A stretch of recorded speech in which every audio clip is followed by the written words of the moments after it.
Welcome to the Impact Evolution podcast. I'm your host, Coach Andy James. I've put this podcast out here to provide support, guidance, and insight through real life experience that I've learned so that you can impact your life through my lessons. This is raw guidance that will help you evolve your body, brain, business, or career. My purpose is to help you build, grow, and evolve into the best version of yourself to live a healthy, wealthy, fulfilled life. Welcome to this episode. Enjoy. So what I want to talk to you about today has been brewing for a while, and there's a little bit, if not a lot, of stigma attached to the back end of this, and this is about hormones sort of from your maybe 30s, mid-30s onwards, and how this may be having an effect on you now, impacting your future, what you maybe want to be considering, and also just trying to squash this stigma that is around hormones and later on in life. So first thing I want to say is, by me putting this piece of information out, this is about raising awareness for you so that you can be more understanding of what to either expect or know that you're going through something that you aren't alone, because there are more people out there. The more people that I speak to regarding hormones in life, the more are coming out of the woodworks and saying that there isn't enough support, there isn't enough of a community, and there isn't enough general knowledge going around that helps people feel normal about what's going on. So I've got a few things listed in front of me that I'm going to run through, because there are some specifics that I would like to cover, but the outcome of this is really to squash the stigma around hormones, maybe hormone replacement, and just like how you physically feel later on in life.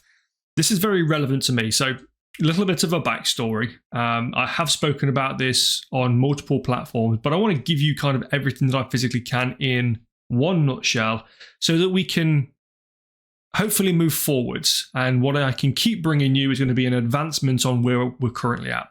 So my entire life, this may be you as well, so this would be worth listening to. My entire life, I've looked after myself. I've generally had a good understanding. I left school and went straight into sports qualifications. And my future was supposed to be going down the route of an NFL coach scholarship.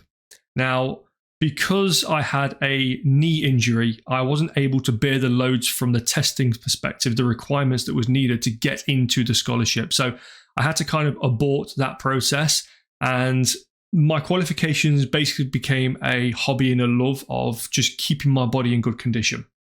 And when I say in good condition, I'm not talking elite level athlete. I'm talking probably advanced everyday type of person. I like to know that I can run up a flight of stairs and I'm not going to get out of breath. I like to know that I can, sprint down the street to maybe catch a bus at the time when I was in my younger youth. And I knew that I was not going to miss the bus because I could sprint well enough. And it was just carrying a decent amount of muscle mass. There wasn't any kind of bodybuilding approach. There wasn't any kind of strength building approach. It was just about moving weight and just being functional with my body. So I looked after myself my entire adult life. And only to the point where I had a mental health breakdown, fitness then became the root of what I would use to focus and become my anchor again to help me move forwards. Now, this is what Impact Evolution was built on. So I built Impact Evolution on the back end of people taking, they were watching what I was doing and wanting a piece of it, knowing what it was that I was doing, how I was turning sort of anxiety and things that were crippling me and turning them into, say, a superpower to be able to move forward with. And this then developed into a career as well. So I'm very business orientated. I've been in business since I was 18 years old. All my life, I've been self-employed. And I've always had a driving factor in me. I've been very motivated, very driven, very purposeful in everything that I've done my entire life. And going through my 20s and early 30s, going through my 20s, we'll start there first. There was a point in life where I was very, very stressed, there's a lot of life things that was rattling the cage at that point. And it got to a point where I ended up having a mental health breakdown. And the mental health breakdown was the trigger for me to be able to say, if something doesn't change, me being here at that point might be the change.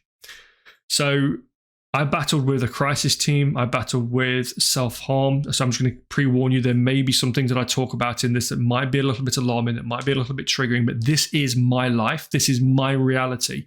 And I will not sugarcoat this in any way, shape, or form, because I am unapologetically who I am because of what I've been through.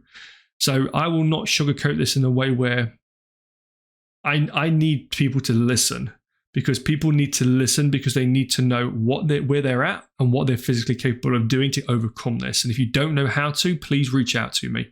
But I went through a mental health battle that was it was life-threatening, multiple times is the reality.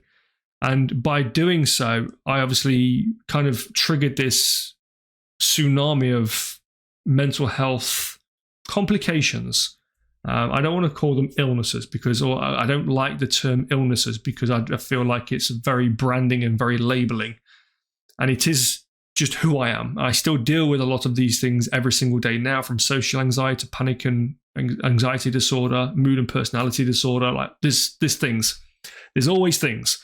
So at 30, I said to myself, this is me. This is not me. This is not the life that I was supposed to be put on this planet for, but I did not have a slightest clue what I was supposed to be doing or where I was supposed to be going. All I knew was I didn't want to be the reason why my son had a 75% higher chance of doing something upsetting, we're going to say, with his life, because that is the statistic that I was given from a GP. If a parent goes down the route of self-harm, suicide, it has that knock-on effect with children, and it becomes kind of an acceptable way out. And that was not what I was setting the tone for. I am not setting that kind of standard in my life, and neither should anybody else.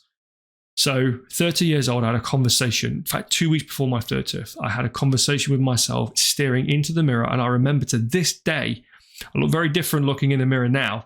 I had about 6 months of uncut hair back then because of social anxiety and agoraphobia. But I had a conversation with myself in this mirror, and it was just knowing that I was supposed to be doing more with life than what I was confined to in this room doing. So I turned the tables on this, and I used fitness as an anchor to bring me back into good health. So people started to see what I was doing, started to want a piece of what was going on. And this is what I built the back of Impact Evolution on. Now, all of this being said, I told you at the very beginning of this, I've looked after myself my entire life. I've only ever been in a place of unill health when I was on vast amounts of medication for my mental health. Now, the side effects were that there was weight gain, etc., because there was beta blockers and all sorts that I was on at the time.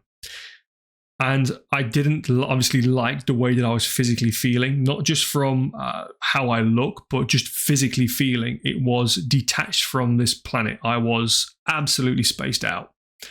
And I didn't like that sense of not feeling who I was supposed to be. So I started to take action. I started to do simple things. And it was not so much getting rid of, but learning to work around what these mental restrictions were. So things like agoraphobia, that's being confined to a singular space and room. And I had to overcome this, and this took months and months and months, from taking one step down the stairs at a time to then trying to get out the front door, down the driveway, to the end of the street, walking to the gym. Everything was progressive. And it took me, I think it was close to 3 months from leaving the bedroom to getting to the gym doors. It took me 3 months to get to that point because of the distance that I have to keep going forwards and backwards to keep covering. All of those things were steps in progress. And I think that's where my durability in being able to say that I can overcome any obstacle that's put in front of me, I will overcome it, because I know I only have to take one step further than I took previously to make a difference. And that was because I have physically lived through what progression looks like. I know what it feels like, and I know that it's a slow process, and I know that it takes time. But I did this untoward, and I did this without question at times, because I knew that there was more for me to be able to work forwards with. I knew that there was more for me in life in itself. So I got to late 30s, And I'd been doing all of these things, especially throughout my 30s, where I'd got heavily into mindset and habit, like reconstructing. And I also got into nutrition on a much deeper level, going through 2 or 3, I think it was 3 different nutrition qualifications at the time as well as then just extending knowledge on all of the sports science things that obviously I qualified in earlier on in life as well.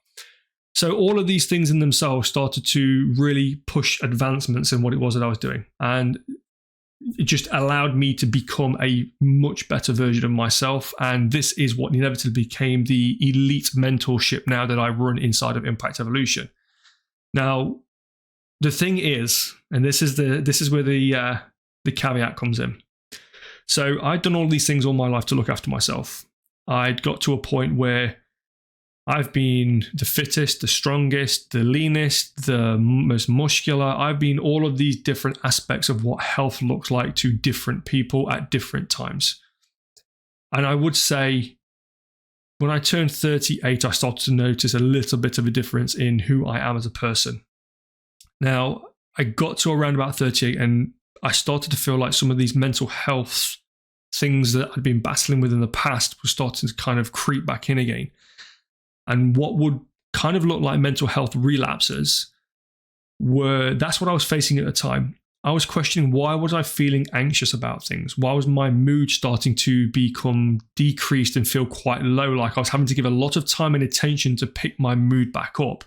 I was having to pay much more attention to the environment that I was setting myself up in. And this is when I started to get really, really heavily invested in higher level mentorships with other coaches. And this isn't just business coaches. I've had business coaches, mindset coaches. I've had mentors of all different types. And I've invested a lot of money into those areas to become a better version of myself. And I have done. But there was still something missing after every single time I'd worked with somebody, and I could not put my finger on it.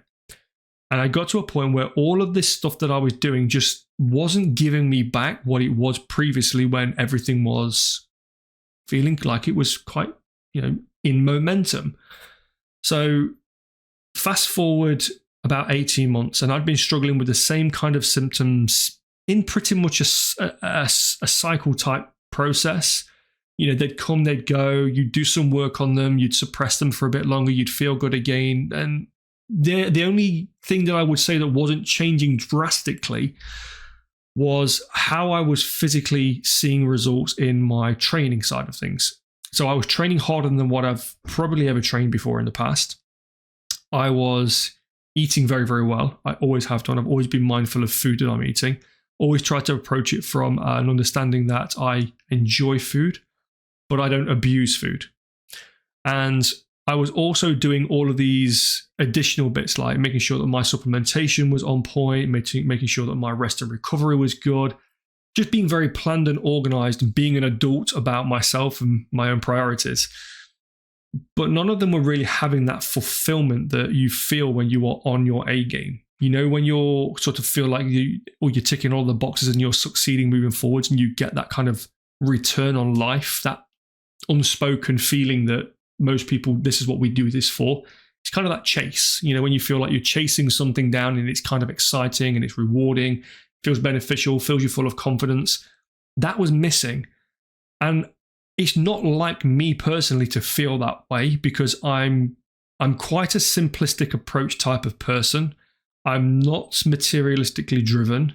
I'm not egotistical in a way where I feel like I'm further advanced than anybody else. I'm just very self-aware. And the self-awareness, because of let's say the mental health obstacles, because I've become very self-aware over the past 7 to 8 years, going through all of the progressions after the mental health battle, it was making me reflect internally, thinking, something just doesn't feel 100%, and I don't know what it is. Do I need to go back to speak to a medical professional about maybe going back on some kind of antidepressant? And I was really, really reluctant to do this, because I've done so much work over the years to not find myself in that type of position again. And I did not for a second want to think that that was potentially going to be a future that I was going to be living out.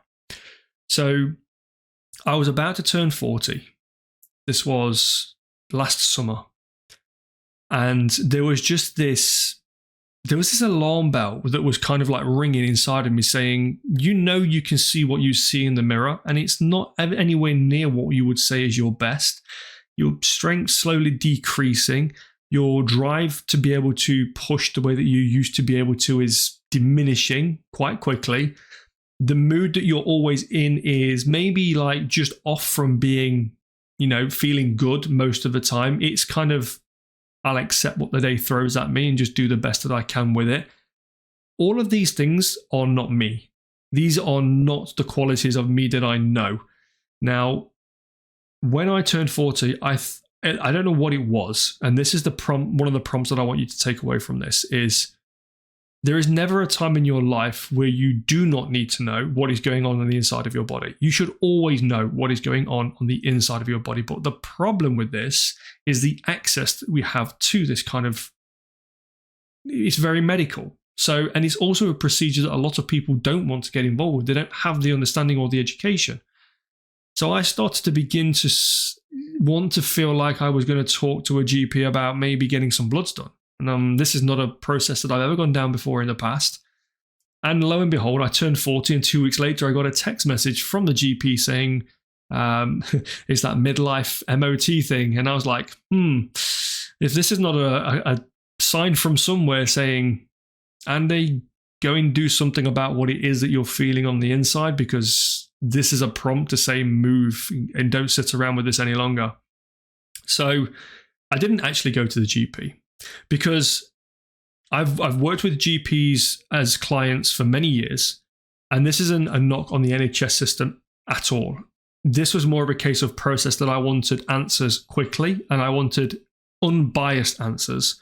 I wanted to be able to look at information and then be able to take that away from myself and actually study and research and break it down so I had a comprehensive understanding of what was going on. Which, again, like everything else that I've done in the past, this was pushing me into the realms of understanding health on a level that I never anticipated getting into when I built Impact Evolution. Impact Evolution originally was built because of mindset, habit, fitness, and nutrition. All the things are primary drivers to get us feeling as good as possible with results in our health, within our life, within our careers, within our relationships, being a better person. The thing is, nobody was telling me that when you get to a certain age, there are things that are out of your control, regardless of how well you've looked after yourself, that you need to be aware of. And this is now is what's pushed. There's a side of Impact Evolution now, especially inside of the Elite Mentorship, where we do look at these things on a much deeper level. And this is because it's an experience that I'm living through right now, that I know this isn't going to be the only experience that I have come across. Everybody else, most people of my age or higher, sort of a slightly older generation, will have gone through this process at some point. So it's important that people know about this. And this is why I wanted to put this one out here as well, was because this kind of information needs to be accessible for everybody to understand that there is going to be a point in life where you will feel different. And whether that be, I'm having conversations with people that are just turning 30, and they're feeling exactly the same symptoms as to what I'm feeling, a depersonalization from themselves, a lack of lust for life, a lack of motivation, they're fatigued, they're tired, they're brain fogged, mentally cloudy, they're just not driven, they're losing muscle mass. Like all of these things are things that people are going through in silence right now. And I'm not one to sit with any kind of silence around anything that holds people back. This is why I've always been outspoken about mental health, about the things that I've struggled with. And this is now another phase that I'm going to start speaking out about to help people move forward and understand what it is that they may be going through and just shine some light in dark places. So things that I want to be able to talk to you about just briefly in this is a lot of it comes down to the ethical scenario, is knowing what's going on the inside of your body. It's that whole, am I about to open a can of worms here and I don't know what's going on and I'm going to be told something that I don't want to hear about.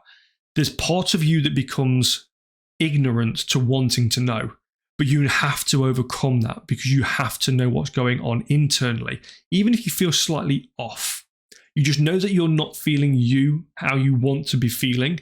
that is a clear indicator to know what's going on the inside of your body. And even if everything comes back perfectly fine, if you get an entire panel of bloods done and your vitamin count comes back fine, or your hormone count comes back fine, everything comes back okay, that's fine. You don't need to worry about what's going on internally, because chances are it's an external factor like stress or relationship or just environmental. There's other factors that could be impacting the way that you physically feel. But if you don't know, and you need to, start with getting some blood work done. There are private companies out there. I've used two different private companies, as well as going through my GP through a referral from a private company, because I needed to have more bloods done. So the whole process that I went through in itself was just to be able to go, well, I want to know what was going on internally. Originally, it started out with dietary intolerances and allergens, because there was something going on with my food that was making me feel slightly off. I wasn't digesting it. I was getting acid reflux. I've had it for years. There was just things that I wanted to know that was going on. And this is kind of what led me down the rabbit hole of how the insides of our bodies are functioning. I've, like I say, looked after myself my entire life. I've never really considered myself having to eliminate any kind of food. Everything's always been on the table. But there were certain things that I'd noticed maybe over the last 5 to 6 years that were giving me more aggravation with my gut, with how I was digesting foods, and I wanted to understand a bit more about it. So I originally got intolerances and allergens tested first. This then led me on to thinking, well, that came back with some massive red flags. And I thought everything was okay. So maybe I need to know more about what's actually going on the inside of my body now, like from a health perspective. So then I ran a panel of bloods and had male hormones tested, thyroid, etc., etc. And when I had all these done, there was an element of worry in a couple of areas. One of them, my cholesterol. And you wouldn't think this from somebody that was relatively lean. I'm never sort of like stage ready lean, because that's not a place that I enjoy being. I have been there once in my life and just don't enjoy being in that place. But I'm never one that carries excess body fat. And how I came back with high cholesterol, I was so confused about. And then the next test came back and it was low testosterone. Well, a byproduct of having low testosterone is higher cholesterol. So without getting into the sciences behind things, one thing was impacting the other, and therefore it was having a negative effect on everything. So now I had this diagnosis of low testosterone. So my hormones were defective. I was high in cholesterol, which was just physically making me feel just generally unhealthy. Where do you start? And the first thing that started was panic. I'm not going to lie. I was worried to a point where I was thinking, how can I have looked after myself all my life and my body's not working effectively? I've done everything to try and avoid this kind of situation. I always said to myself, I want to be that 60-year-old guy in the corner of a gym with a massive grey beard, which I'm nearly there with, no hair, deadlifting 250 kilos. I cannot tell you the last time I remember deadlifting 250 kilos. And I could, but I was struggling with 200 kilos, 190 kilos. And I was getting muscles thrown out, impingements in my lumbar, my sacroiliac joint was playing up. Like, all of these things were a massive factor. And I'm like, why is my strength decreasing? Like, this was a sign when I was like 38 years old. So all of these knock-on effects were starting to have a massive impact on what was going on. Then I got the diagnosis and I was like, right, okay, I need to understand what's going on. Now, there's a big stigma around hormones. One of the biggest things that I've discovered is the availability in the sense of treatment from HRT to TRT. So HRT is pretty much readily acceptable. TRT is, let's just say, and I'm putting this out at, we're in May of 2023 right now. If anything changes, and I pray that it does in the future. But right now at this point, TRT support is absolutely diabolical. And the help that anybody is receiving around this that is struggling, from every conversation that I've had, and I've had a lot of conversations with people at this point, nobody has had the support that they need. Everybody has been palmed off, pushed aside, including myself. So this is, and I told you a minute ago that I went through the GP to have blood work done. So I went private the first 2 times. The blood work came back consistently low hormones. I went to the GP. I had them done the first time at the GP. They came back again, low hormones. I went back to the GP for the second time, had bloods done again the second time. They came back low. I was then at that point expecting advancement. No.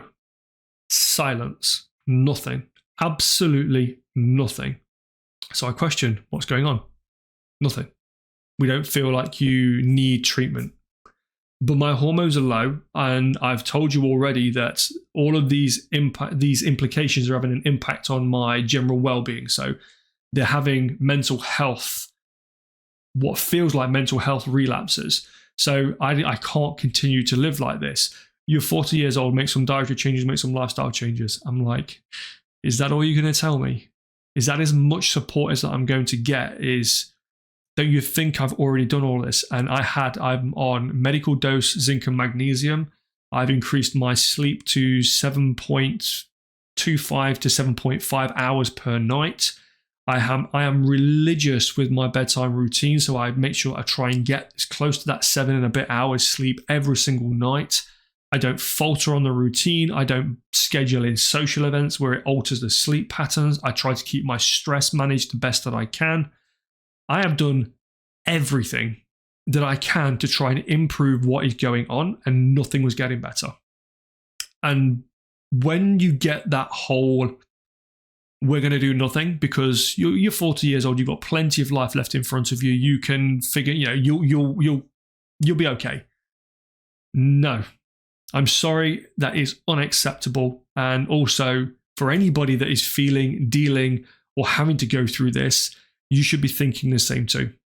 There are options out there, but again, the options are maybe not accessible for everybody because they get very expensive. They are very expensive, and they become less accessible to the wider range simply because there just isn't the support behind it. So with HRT, it is readily available through NHS. It is pretty much click a finger, HRT, yep. We're going down that route. You try and get any kind of testosterone replacement therapy going, non-existent. It's either offered probably with the wrong context in mind as to why, but more so around the fact that there's just lack of understanding behind every conversation that I've had with any medical professional that has been trying to deal with testosterone hormone deficiency and the outcome of this. So there is a stigma around all of this because HRT and TRT look very different in the sense of how you have to go about managing both scenarios. This is where the big deep breath, me thinking about words comes into play, because I want to make sure that I'm talking about things that helps you understand what's going on. HRT is usually a patch, hormonal patch placed on the body, and it absorbs through the skin, etc. TRT is very different. There are different ways of administering through gels, pills, and then injectables. Now, with HRT and the absorption of HRT, it is very different in the sense of how it is administered. It's not very invasive.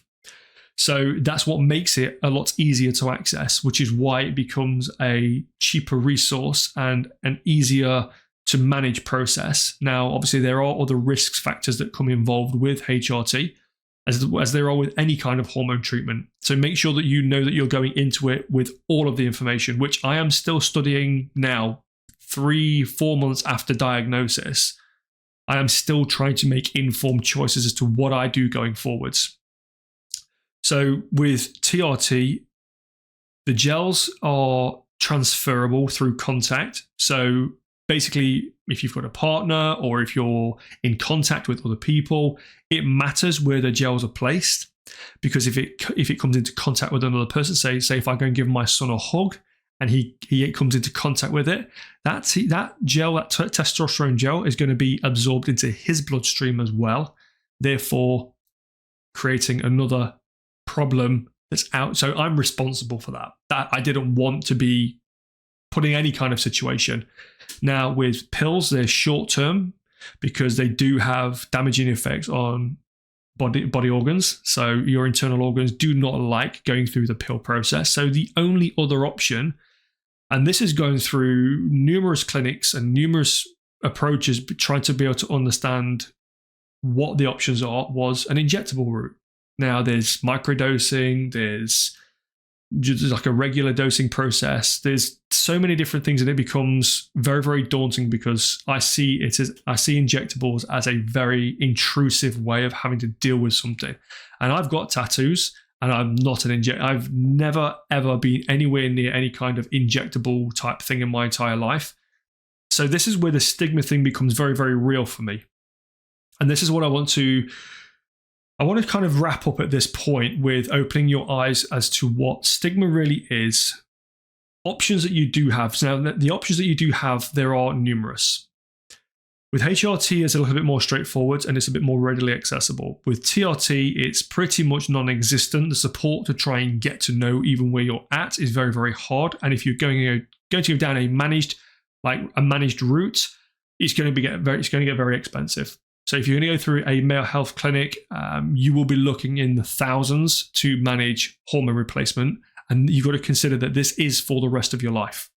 This isn't something that you pick up for 3 months and then let go again because, it was okay at the time and I had the time to focus on this. This is a life, like what you've got left, commitment. That's a lot of money to put to one side. If you think about, you've got to do this for the next 30, 40, 50 years, depending upon where you're at. So you need to make some informed choices for yourself. You either have to live with what's going on, which low hormone count will impact everything else that you're doing in life, down to the levels of enjoyment, down to what your body's internally, what it's actually going on internally, because it will start to have a negative effect on your metabolism, your metabolic rates, and how the body functions. Homeostasis will be going kind of a little bit crazy, so how the body's equally and effectively balanced. All of these things become a factor. So you should be looking at some kind of therapy, depending on what that is, or lifestyle adjustments to try and improve the situation that is currently going on. How this looks, it's not as straightforward as a HRT patch. And I'm sorry to say this because this is the reality that I'm facing right now. There are cards on the table that I want to fully understand each and every single one of them to the best of that I can, and then make informed choices, because this is my life, my health and quality of life that I'm dealing with, and it is not something to be taken lightly at all. And this is how I would look at, we go through looking at clients' blood work and sort of discussing to these kinds of levels, options, things that are available.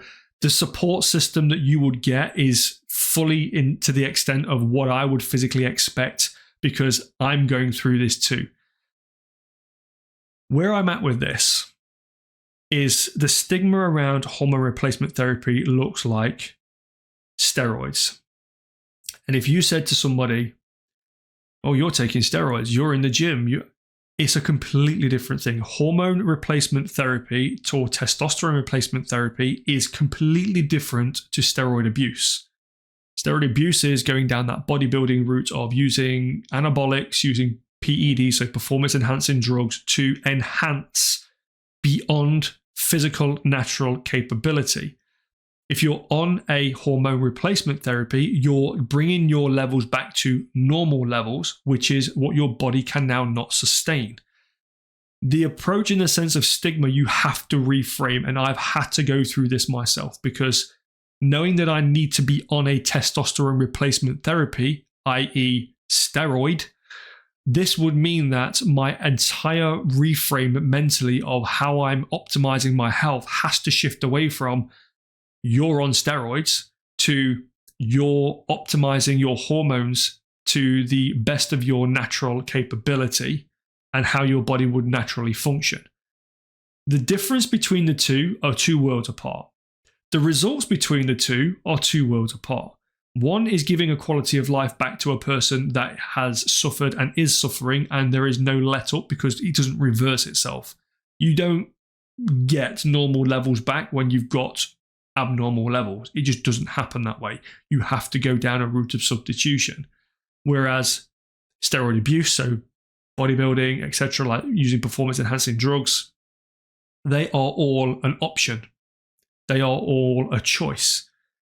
It's something that somebody would choose to get into knowing the side effects, the repercussions, and they're also potentially, more than likely, damaging their long-term health for what may be an aesthetic gain. So what this looks like in the sense of stigma is a huge mental reframe, and I want to normalize what this looks like. Hormone replacement therapy is not in any way, shape, or form steroid abuse. Whether it be going through a HRT or a TRT process, it is not an abuse on hormone replacement.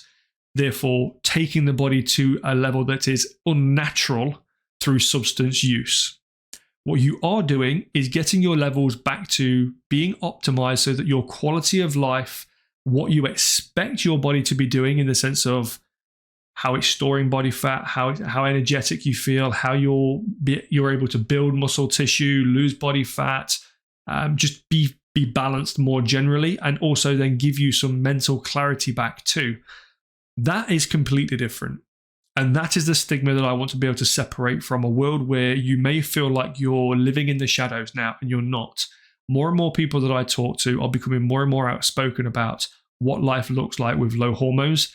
And I think because of the day and age that we're at now with speed and convenience, it's very, very easy to get a read on where your blood levels are at. So you can just go, right, I know where I'm at hormonally, and stay on top of this. Do at least try and do this once a year, just so that you've got some kind of paperwork and you can look back and say, whoa, last year, even if you don't understand all the readings, you can look back last year and go, whoa, my testosterone was this and now it's this. And then a year later, it's another 100 points lower. Now you're starting to understand that things are changing and you can be in front of things that are about to happen. I never had that. I never had the be aware of what's going on. I wish I was taking bloods every single year my entire life, just simply so I can know what's going on internally with my body, how my hormones are balanced, how my nutrients are balanced, how my body's sort of metabolically reacting and responding. Just this would have given me a lot more information to be able to work from. I now think there is a possibility that a lot of my mental health was impacted back then by low testosterone levels, even in my early 30s. Because there is an element that this could be true too. So don't go undiagnosed. Don't go feeling like you don't know what's going on. You own the inside of your body. It's your right to know what's going on inside of it. So make sure that you take precautions. Make sure that you take those steps to know what is going on a regular basis, and have somebody review this. This is why coaches exist. There is no AI out there that's going to tell you what a physical living being can speak to you about and say, actually, you know what, I can completely and totally feel you on what you're going through today. This absolutely resonates with me 110% because I was there with you last week. I felt what you were going through last week, so I'm going to be here for you this week. You cannot get that anywhere else unless you get one-on-one support. And that in itself, you cannot put a price on. That one-on-one support should extend way beyond the realms of, especially if you're mid-30s upwards and you're sort of going through any kind of life adjustments. Your fitness, your nutrition is surface level when it comes to health. Get a level deeper. Go into your mindset and your habits. Go a level deeper. Go into your hormones and blood profiling. All of this in itself shows you where you're really at in life and how you're living life in itself.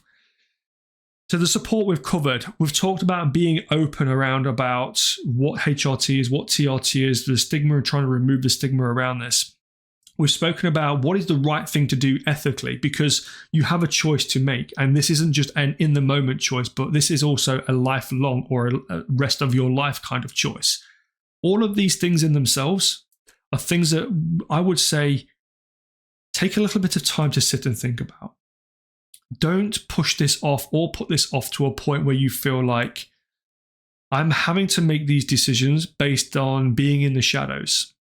They make me feel uncomfortable. So therefore, because I feel uncomfortable about them, I'm not going to make the decisions that's beneficial for me because there's maybe a stigma around this, or there's an acceptance issue around I don't want to be accepting that my body is at a phase in regression. It's decreasing in its ability to be able to do things. I didn't want to accept this either. I've done everything that I physically could my entire life to be, especially from 30 onwards, like coming outside of the mental health thing and getting into just being a better human being. That in itself has been my entire focus for 10 years now. And to be delivered this blow at that point, to go, well, everything that you've done didn't give you everything that it should have. This was one of the avoidances that I wanted to try and preempt, because I felt like I had the access to the knowledge that was needed to get me ahead of what was going on. Well, more fool me, because this happens to everybody.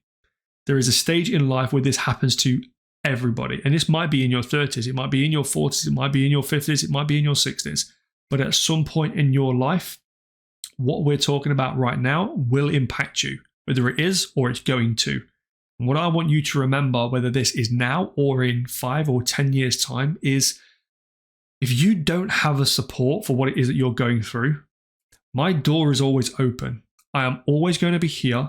What I am building is going to be a legacy, and I will make sure that I'm stood still in 5, 10, 15 years' time, still building elite level people so that everybody can live the life that they deserve to be fulfilled and be enjoying of at the highest level possible, whether that be in your personal life, your business life, your career, your health, whatever that may be. I am dedicated to building elite level people. And for that to happen, I will overcome every single obstacle that I have to build what it has to become that thing. Also, just another thing, if your hormones are low, you will struggle with speech at time, because you can hear this with me. I've been struggling a lot recently because I've had the flu recently, and it's taken a bit of a batting on my mental and physical well-being. So therefore my immune system's down. Therefore everything else gets impacted. So I'm going to round out here. I hope you can take something away from this and say, Andy, you've opened my eyes. Andy, you've given me something to think about. If there's a level of support that is needed, I'm here. Send me a message. I will give you can contact me on an email address, so coach.andy.james@gmail.com. You can contact me there. You can drop onto my website, www.impactevolution.co.uk. You can contact me on pretty much every social media platform that there is under @CoachAndyJames, all of them. You can find me anywhere under Coach Andy James. I am accessible to you at the reach of your phone, which lives in your pocket, which you are probably listening to this on right now. That being said, you do not have to feel like you're alone in this at all. You do not have to feel like this is a male or female or only one or the other approach. It is not. This is for anybody and everybody. If you feel like there is not an option for you going forward right now to be just a better individual of asking more from life in itself, you need to drop me a message and we need to have a chat, because there is more out there for you. We just need to know how we unlock that potential, and I can help you move forward with that. Have an awesome day, no matter where you are right now, what you're doing or how you're consuming this. Make sure that you're consuming it in a way where it's going to be impactful. Speak to you soon. Have an awesome day. Take care. If you're still here at this point, thank you. I appreciate your support, and I hope you got some value from this podcast. If you did, we grow by word of mouth, so sharing this podcast with a friend or to your social media profile would be a huge honor. Thanks again. Hope to catch you in the next one. Take care.